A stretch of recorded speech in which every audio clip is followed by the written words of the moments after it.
तो आज जब मैं सुबह सो के उठा तो मैंने देखा कि बाहर बारिश हो रही है। बाहर निकला तो मैंने देखा कि हल्की हल्की बारिश हो रही, हल्की हल्की फुहार ऊपर पड़ रही थी, तो उसका मजा अलग ही आ रहा था। और ऊपर से मेरे छोटे छोटे बाल, अलग ही मजा आ रहा था भाई साहब। उसके बाद मैं अपनी बॉडी का प्रदर्शन करने लगा, जो था तो कुछ नहीं, लेकिन मैं दिखाने पूरी कोशिश कर रहा था। इतना सब कुछ करने के बाद मैंने एक फूल का पौधा लगाया था, जिसमें अभी तक कोई फूल नहीं आया। थोड़ा बहुत इधर उधर घूमने के बाद मुझे लगने लगी भूख। मैं चला गया खाने में मैंने बनाया था तहरी, बोले तो पीले चावल, जिसको खाने के बाद ऐसा लग रहा था कि मुझे 100 हाथियों की ताकत आ गई। उसके बाद मैंने देखा कि खिड़कियों से बारिश का पानी आ रहा था।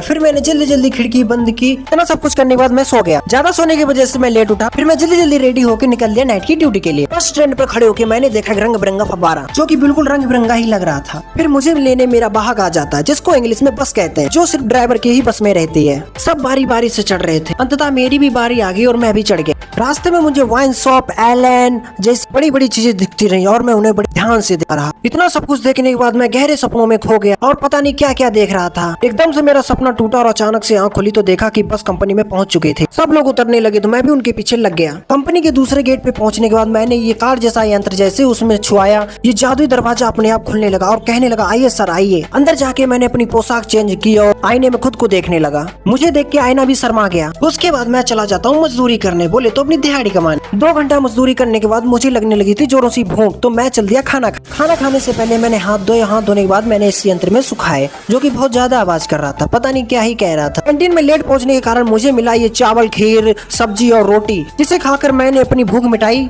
और थाली को उसे उसकी जगह पर रख दी। फिर इस जादुई नल से मैंने एक गिलास पानी लिया और पानी पिया। अब पेट पूरी तरीके से भर चुका था और मैं चल दिया फिर से काम के लिए। फिर 3 घंटे बाद हुआ टी ब्रेक में मुझे मिला ये चाय और आलू भुजिया।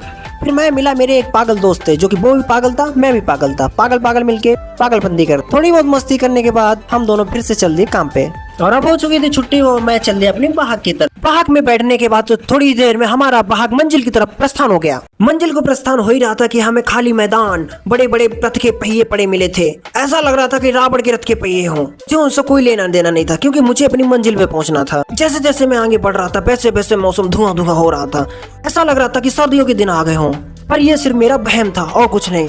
आग से उतरने के बाद मैं चल दिया सीधा रूम के लिए। रास्ते में मुझे मिले डोगेश भाई, जो कि सुबह एक्सरसाइज कर रहे थे। थोड़ा सा और आगे चलने पर मुझे मिली गौ माता, जो कि आंटी जी से कुछ कह रही। उसके बाद मैं पहुंचता हूँ अपनी बिल्डिंग में अंदर घुस रहा तो ऐसा लग रहा था किसी भूतिया महल में प्रवेश कर रहा हूँ। फिर भी मैं डराते कैसे भी करके अंदर जा रहा था। बहुत हिम्मत जुटाने के बाद अंततः मैं अपने रूम तक पहुंच ही गया। उसके बाद मैंने किया थोड़ा अंग प्रदर्शन करने के बाद मैंने अपने दोस्तों के साथ थोड़ी मस्ती करने के फिर से मैंने आईना का सहारा लिया। आईना का सहारा लेते हुए मैंने बोला सबको टाटा। आज का ब्लॉग यही करते हैं खत्म। अगर ब्लॉग अच्छा लगा है तो आपको पता ही है क्या करना है। ठीक है, फिर करो।